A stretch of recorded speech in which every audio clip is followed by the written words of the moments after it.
Saudações, Namaskar. Continuando o nosso estudo de leitura comentada do Bhagavad Gita para iniciantes. Hoje, nesse episódio, nós vamos ler pelo menos 2 versos do capítulo 2, onde nós temos uma pergunta de Arjuna sendo colocada no verso 54.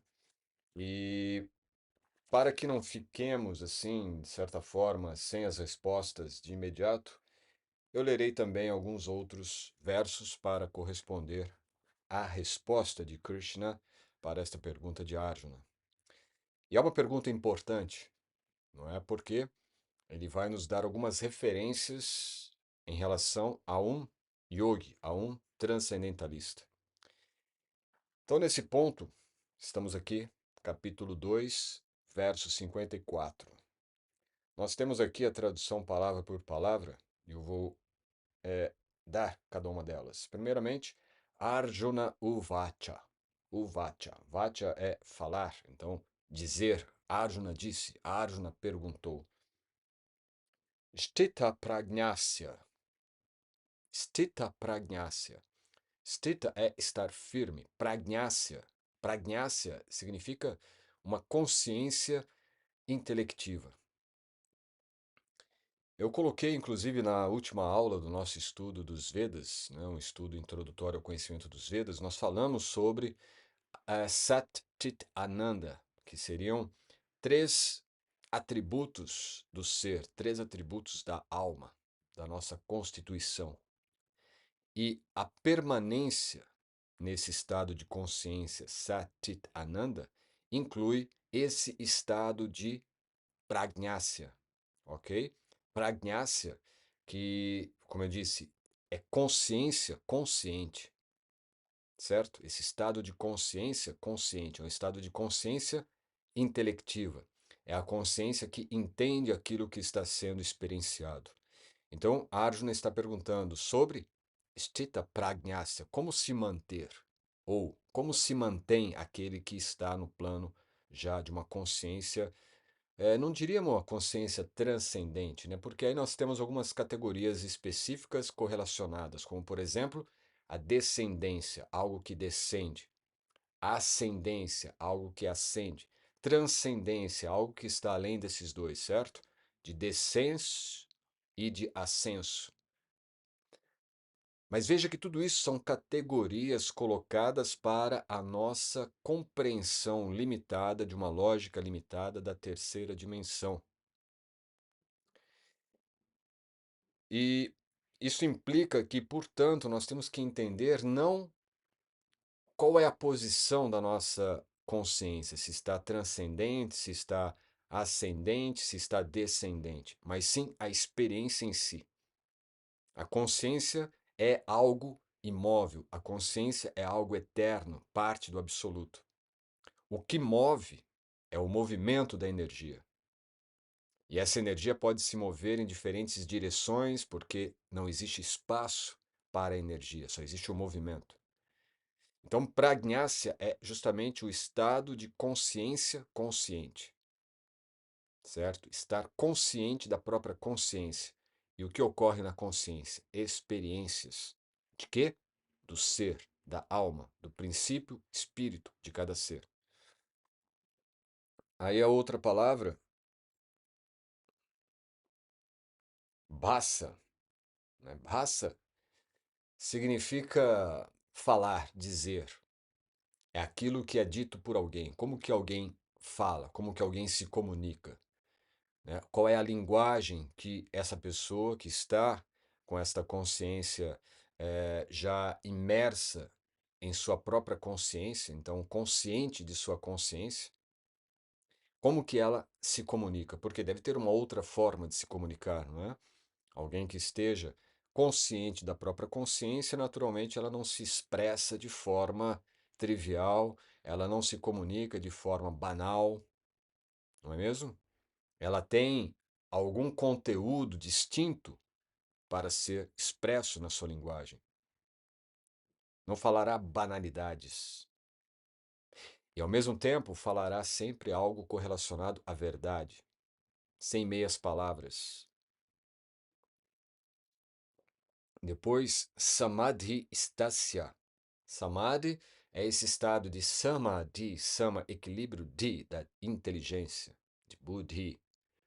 Então, uma inteligência equilibrada, uma inteligência resoluta, uma inteligência que não está moldada pelos condicionamentos da energia material ou pelos condicionamentos das forças magnéticas da energia material, como, por exemplo, atração e repulsão, né? Apego e aversão, que não são dualidades, mas sim polaridades vistas pela consciência que está consciente.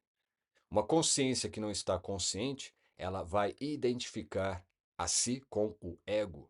E o ego está no campo das polaridades. E estando no campo das polaridades, ele não consegue distinguir a polaridade de dualidade. Então ele se coloca contrário àquilo que é a sua aversão, aquilo que é sua repulsa, e ele se apega àquilo que é sua atração. Ou seja, ele está se identificando com o campo magnético da energia material, que é uma energia da sua própria consciência, interagindo com a sua própria consciência. Mas como ele não está consciente da consciência, ele então cai neste campo das polaridades. E aqui, então, Samadhi Estácia, como que ele se mantém nesse estado de Samadhi, né? Um estado de contemplação pura. Samadhi é traduzido e entendido como contemplação pura. E essa contemplação pura não é a contemplação dos objetos dentro desse painel da aparente realidade, mas é a capacidade de ver além, ver por trás desse véu aparente da realidade. Então é como se pudesse ver cenários distintos desse cenário primário que é visto pelos sentidos materiais. O Samadhi é justamente isto. E às vezes se pensa que Samadhi é ficar ali imóvel, né? É não se mover mais, estar em Samadhi, entrou em Samadhi, mas não é isto. Samadhi, o equilíbrio da inteligência em diferentes frequências, em diferentes faixas de vibração da própria consciência. Então, imagine quando você consegue, isso é fácil hoje pelas telas ali, pelos aplicativos, trocar o seu cenário, não é, que está lá atrás. Então, imagine que a sua consciência, estando num campo de percepção, ela está apenas observando o fluir do movimento de energias. E nesse fluir de movimentos das energias, você tem então possibilidade de adentrar um outro campo de frequência de energias, onde esse cenário ele é completamente, vamos usar um termo já popular, quântico. É um cenário quântico. Mas quântico também é limitado aqui para entender isso. Significa que a sua consciência, ela adentra outras realidades, entre aspas. Ela percebe outros campos de presença do ser. Quando nós estamos nesse campo de presença físico, nós identificamos apenas aquilo que está no campo físico, o espaço que o seu corpo ocupa. Mas entendendo que a consciência é esse núcleo que estabelece a presença física do corpo, ela, a consciência, que é o verdadeiro eu, pode, ou o completo eu, pode perceber outros campos que rodeiam, que circundam esta consciência, ou seja, é a consciência e o campo de energia consciente. Entende? E nesse campo de energia consciente, que é a energia da própria consciência, e a consciência está consciente daquilo que ocorre em seu campo, isso é samadhi, ela pode, portanto, contemplar aquele objeto primordial que ultrapassa, que atravessa todas as diferentes camadas de frequências, todas as diferentes dimensões vibracionais da própria consciência. Ou seja, a capacidade de, em qualquer situação, ele mantenha a consciência, samadhi, fixa em pontos específicos da fonte criadora. Em outras palavras, pode ser até um pouco complexo entender esses conceitos, mas é importante que eles sejam apresentados e que aos poucos você consiga adentrar neles. Samadhi é a capacidade que o eu, o ser, a individualidade da consciência, núcleo eterno de consciência, consegue estabelecer, independente do ambiente, independente do cenário em que ela se encontra, dentro da terceira e quarta dimensão, ela consegue manter a sua visão original fixa naquele objeto a qual ela contempla de forma pura. E pureza aqui no sentido de não ser é, interferida a sua consciência por essas diferentes camadas que envolvem a relação do eu com a fonte criadora.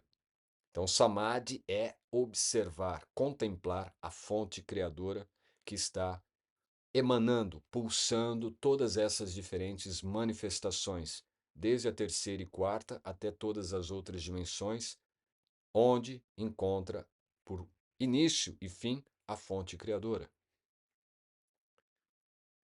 Depois, então, como que ele se mantém nesse estado de contemplação pura da fonte criadora? Ou seja, ele se mantém conectado com a fonte criadora.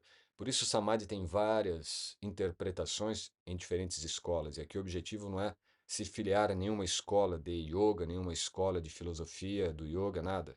É entender a linguagem, o que ela está dizendo, o que significa isto para a consciência individual de cada ser, sem ter que se vincular a alguma doutrina. É o entendimento puro, direto da experiência da consciência naquele conhecimento, naquele conceito, ok? Depois ele pergunta ainda, Keshava, né, se referindo aqui a Krishna. Depois, Stita Di, ou Stita Di, alguém fixo, né, em Di. Di é essa capacidade desenvolvida a partir do Samadhi, Di, de dhyana, meditação, também de buddhi, de inteligência, samadhi, essa fonte que é observada de forma pura, de forma não intermediada por é, conceitos, dogmas, paradigmas, crenças e nada mais. Ou seja, Stita Dir. Veja também como que ele se mantém. Então, como que ele se mantém em consciência consciente, Stita Pragnana, como ele se mantém em Samadhi, Samadhi Stasya, e como que ele se mantém nesse estado de inteligência superior, ou inteligência emocional, não é? Ou inteligência espiritual, melhor dizendo. Samadhi ou Buddhi se refere a uma inteligência espiritual. Como que ele consegue se manter em um estado de inteligência espiritual? Não é? Porque ah, nós podemos entender assim que as coisas ocorrem de tal forma com que somos arrastados pelas emoções. E aí você desenvolve uma capacidade de inteligência emocional. Mas você avança e desenvolve uma capacidade de também não se envolver por padrões emocionais. E você desenvolve ou percebe um campo de inteligência espiritual. Isso é o próprio Buddhi, ok? Então, nesse caso, como que ele se mantém neste estado de inteligência espiritual? Onde, apesar de todo o movimento da energia que ocorre nesse campo de consciência, ele consegue se manter em inteligência fixa, buddhi, samadhi ou prajnana. Todos eles estão falando da mesma coisa, porque tudo isso é consciência. São diferentes funções deste mesmo instrumento original e primordial, que é a consciência, certo? Tudo isso ele está perguntando assim: como que a consciência pode operar diferentes atividades e como aquele que domina essas operações da consciência se comporta? É isso que ele quer saber. Porque ele conclui aqui, olha só, Stitadhi, né, como que alguém se mantém fixo nesse estado de inteligência espiritual. Depois, Prabhaseta, né, Prabhaseta, que significa como que ele vai falar, né? Ele tem uma linguagem e ele tem também uma forma de falar. Depois, Asita, Asita, veja, Asita é como ele se senta, como ele caminha, como ele para. Ou seja, asana, asita. Asita se refere à raiz asana, né? Como ele se porta, como ele se posiciona.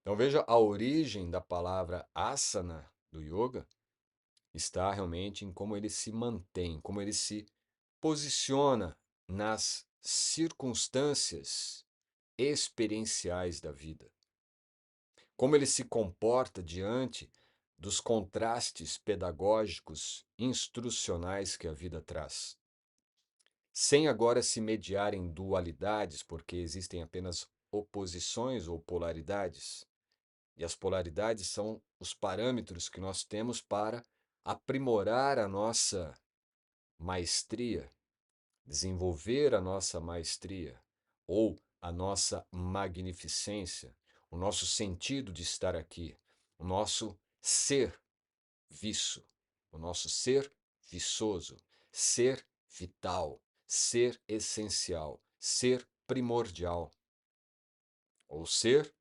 magnificente. Isso é ser visto. Então ele quer saber isto. Tudo isso está na palavra ascita. Como ele se posiciona. E aí nós trazemos para o contexto do yoga contemporâneo, achando que asana é simplesmente fazer uma postura contorcionista. Não é isto. Asana é como eu me comporto, como que eu me posiciono. E o posicionar aqui é justamente a consciência. Então essa consciência, para ela, não importa se ela está em postura mais simples, como Sukhasana, né, que é uma postura totalmente simples, todo mundo faz, ou se ela está em Natarajasana, postura do Shiva dançarino, como é conhecida, que é uma postura já um pouco mais complexa. Para a consciência isso não importa, porque são polaridades. Se você imagina o asana, você tem o asana mais difícil e o asana mais fácil.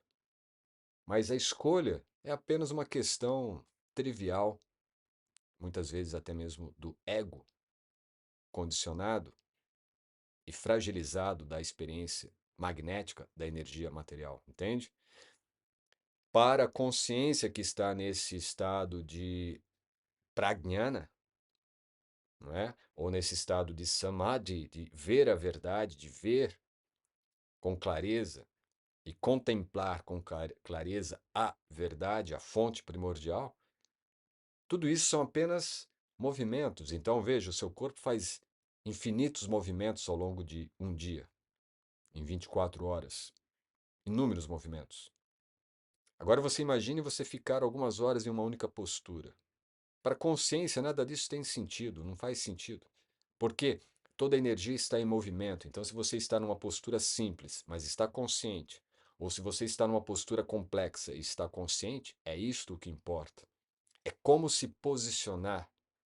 E aí levamos para um ponto mais prático. Imagine que uma pessoa um pouco mais consciente, ela passa por uma situação conflitante na sua vida, um drama qualquer, e ela atravessa esse drama com amor, com amorosidade, com compreensão, com aceitação, mas não uma aceitação emocional, sentimental, infantil.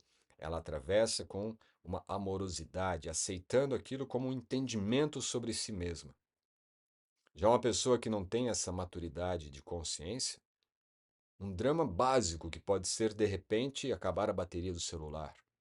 Ela entra em pânico, ela entra em desespero.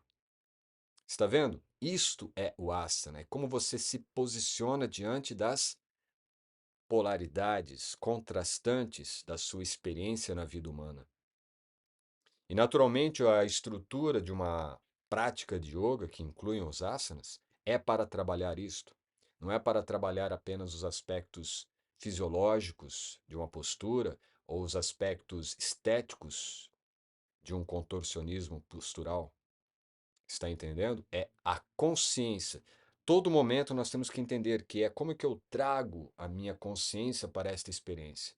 É isto que a Arjuna está perguntando. Como que uma pessoa que já está com a consciência em um estado de compreensão, uma consciência consciente de si, como que ela se coloca na experiência humana?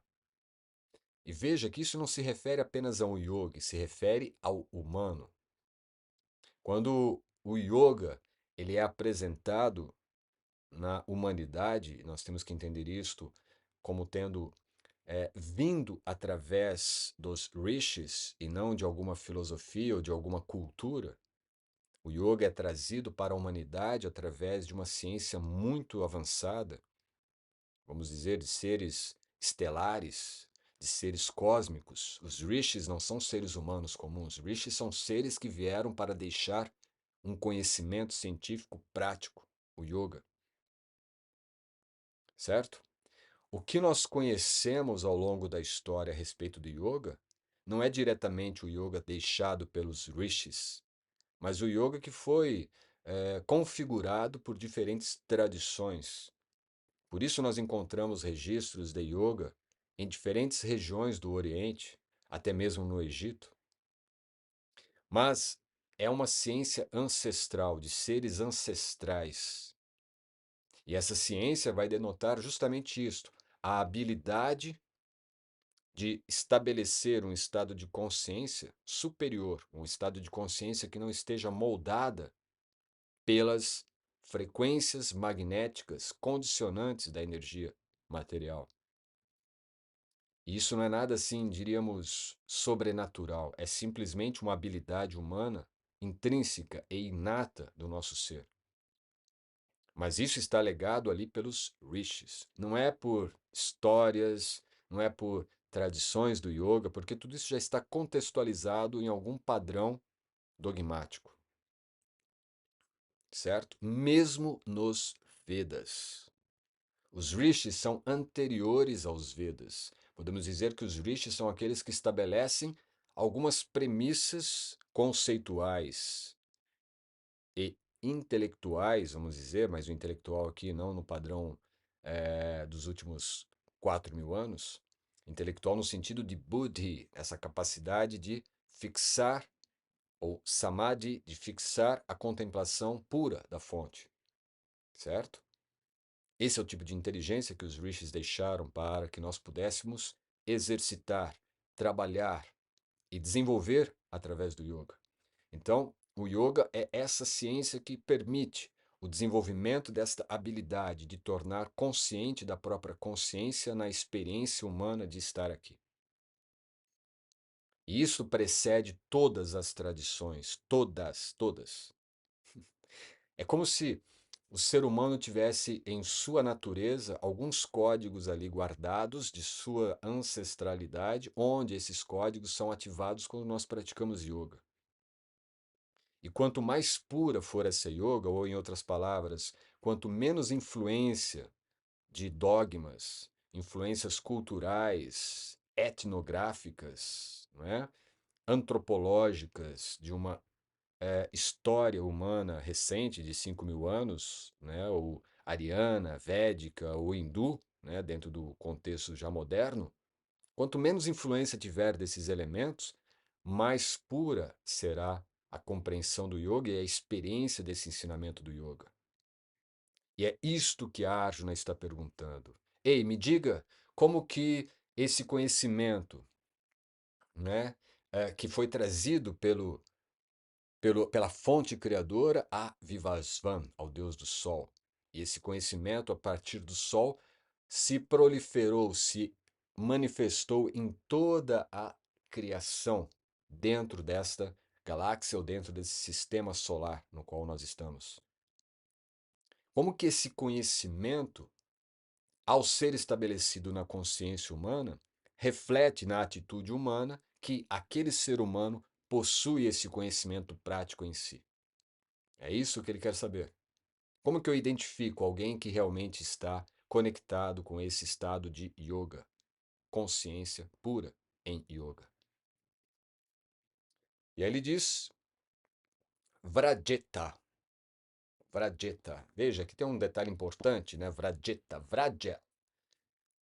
Geralmente a gente traduz Vraja como algo ligado à amorosidade. Vraja significa como andar. Andar é um verbo. Andar, caminhar, ir. E Vrajeta significa como que ele vai, para onde ele vai. Ou seja, de certa forma, é, é uma pessoa, né? Essa pessoa que tem essa consciência yógica, ou essa compreensão do seu ser, consciente de sua própria consciência. Ele está sem rumo? Não, ele tem uma direção. Isso é o que eu costumo colocar nos estudos do yoga que nós oferecemos na formação VVY de instrutores de yoga como sendo o yoga uma ciência de teleologia, certo? E o que é o teleologia? É o sentido, a direção da vida. Então, Vajrata ou Vrajeta é a teleologia da vida. Como que essa pessoa que tem consciência da própria consciência, ou é consciente da consciência que ele se direciona na vida, certo? Yoga é Vrajeta. Yoga é direção, direcionamento, finalidade da nossa experiência humana. E essa experiência não é voltar para o mundo espiritual, entende?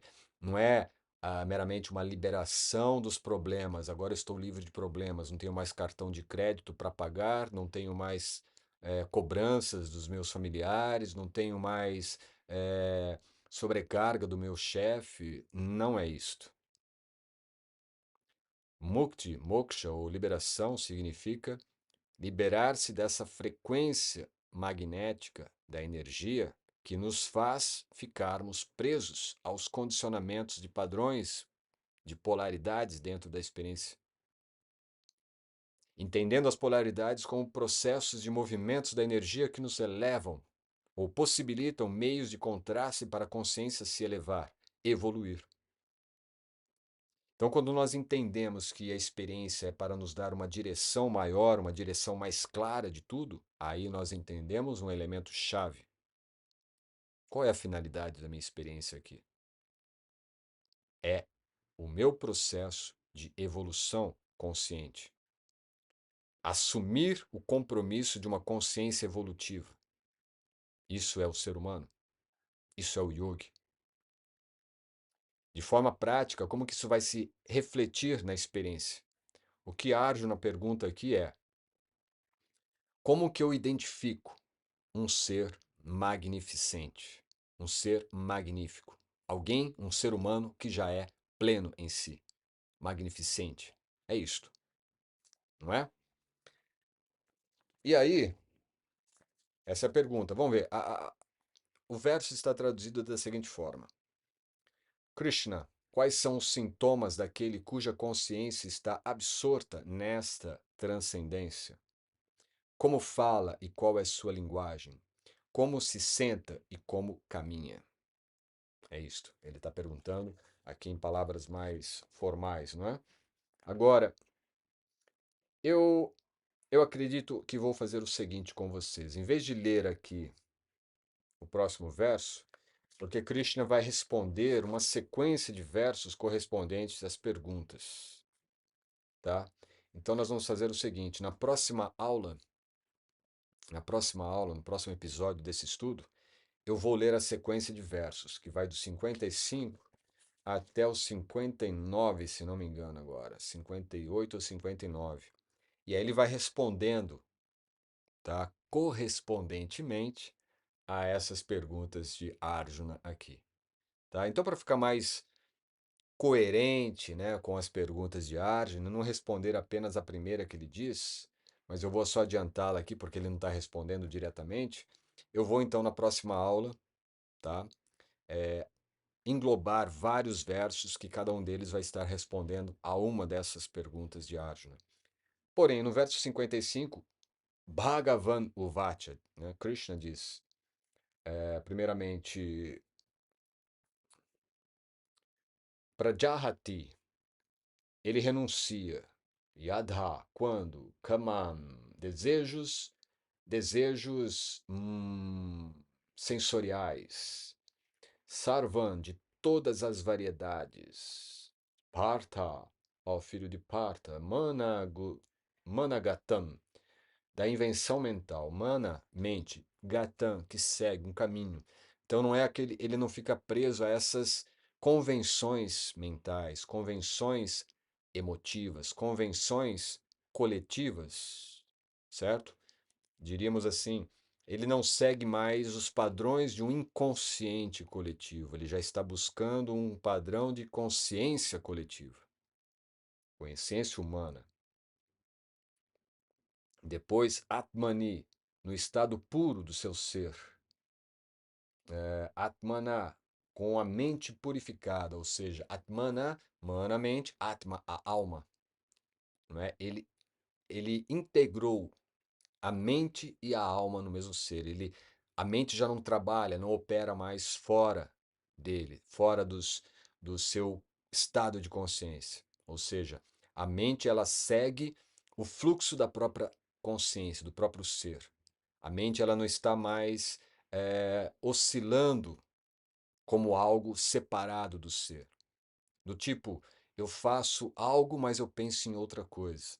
Ou estou fazendo algo e estou pensando em uma outra coisa. Estou aqui, mas estou pensando em coisas ali. A mente está totalmente integrada agora com o ser, porque ela faz parte do ser, ela não é algo separado. E depois ele diz: tu está satisfeito, ele é satisfeito, Sthita Prajna, ele está situado transcendentalmente, Tada. Então, Uchate é dito. São vários pontos aqui que ele está dando basicamente assim, que esse ser ele está integrado. Ele recuperou a sua integridade humana, a sua integridade espiritual, a sua integridade de ser. E por encontrar e restabelecer a sua integridade, no sentido de estar íntegro ou integrado em tudo que ele se torna um ser pleno. Então, a primeira resposta que ele dá, e na verdade ele não está respondendo às perguntas, mas ele está dando uma definição de quem é este transcendentalista que Arjuna pergunta, né? Ou seja, esse ser que é capaz de estabelecer esse estado de consciência consciente na própria ação magnânima humana que ele se torna. Então, para dar um primeiro parâmetro desse estado de ser, ele diz: quando alguém desiste de todas as variedades de desejos sensoriais, ou seja, não que ele desistiu, mas ele entende que toda essa camada de frequência magnética, energias, de polaridades, de contrastes, de gosto, não gosto, quando ele já não está mais buscando controlar esses impulsos para ter uma experiência mais adequada com o seu impulso de ego e passa a ter um atravessar destas polaridades como um processo de experiência da sua natureza, dentre essas polaridades, esses espelhos, não se identificando com os espelhos, mas experienciando a travessia entre esses espelhos, porque essas polaridades, ele diz, surgem da trama mental. Então, é a própria mente que está colocando esses opostos, essas polaridades, para que a consciência, ao atravessar a experiência, se ela não estiver samadhi, consciente e contemplando o objeto final, a fonte primordial, ela vai então se atrair por um espelho e repelir o outro espelho dentro dessas polaridades, entende? Então esse ser que ele está se referindo, ele já não mais se identifica por isto, porque ele não está mais atraído por esses prazeres e dores, né? Ele não está atraído aos prazeres nem às dores que surgem dentro deste campo de espelhos das polaridades. Ou seja, ele não se atrai pelos prazeres, ele nem repele as dores, os sofrimentos. Ele simplesmente experiencia, porque ele entende que o atravessar esses espelhos de polaridades da experiência humana fazem parte do amadurecimento, da evolução da sua consciência enquanto um ser eterno, parte do divino numa experiência humana. Assim, purificada, né, ou assim não identificada mais com essas polaridades espelhadas da sua consciência no estado de mente, encontra satisfação apenas no eu. Olha só que interessante. Então ele já está dando uma definição. Olha, você está perguntando de alguém que ainda não está situado no eu. Ou melhor, você está usando um parâmetro de alguém que não está situado no eu. E você quer entender alguém que está situado no eu.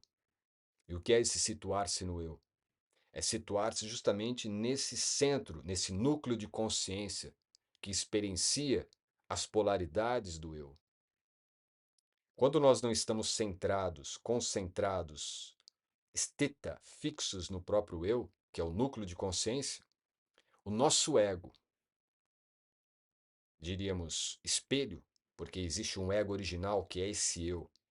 O ego espelho é aquele que vai se atrair pelo espelho que está nos refletindo uma polaridade atrativa, né, de prazer ou qualquer outra coisa que atrai esse ser, ou o ego espelho está se atraindo ou se repelindo aquela experiência que está se refletindo no espelho como algo de sofrimento, de dor, de perda ou qualquer coisa assim. Polaridades. O ego que está espelhado, ele não está no seu centro, no seu eu. Quando o ser se situa no seu centro, em seu eu, não é? Como ele coloca aqui, encontra satisfação apenas no eu e não mais no espelho. O espelho ele entende que é apenas parte da sua travessia, do seu aprendizado, da sua pedagogia. Mas ele consegue encontrar satisfação no eu. Logo, essa satisfação está onde? Na experiência. Porque a experiência é um movimento de pulso da fonte. É um pulso eterno e verdadeiro. Sat. E o recuo, ou seja, o prazer que ele obtém é a Ananda, que é a força, a potência atrativa para o seu centro. E o que é esse centro? Chit, consciência. Isto foi explicado na aula 32 do estudo dos Vedas, Introdução ao Conhecimento, tá? E lá eu explico sobre a ideia ou a estrutura constitucional dos atributos do ser, Sat Chit Ananda. Então ele está nesse seu centro, ele está focado e centralizado, posicionado no seu eu, no ego verdadeiro, no ego fortalecido, o ego original, e não no ego espelho. Não é? O ego espelho ele está ainda sendo moldado, sendo atraído e expulso, né?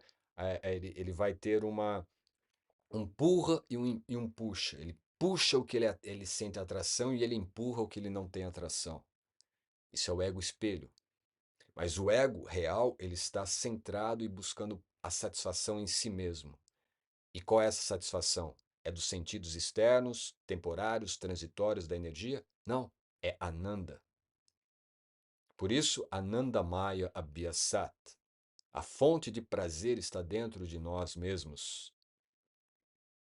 Mas ela depende desta interação, de atravessar essas polaridades, porque ao atravessar as polaridades, nós estamos navegando, trafegando, atravessando através dessas polaridades, masculina e feminina, masculina e feminina. É o pulsar da consciência do absoluto, da fonte primordial, na consciência de cada ser, estabelecendo assim a primazia da experiência de uma realidade efêmera. Mas veja que a transitoriedade é apenas a visão temporária, a visão linear daquilo que está ocorrendo.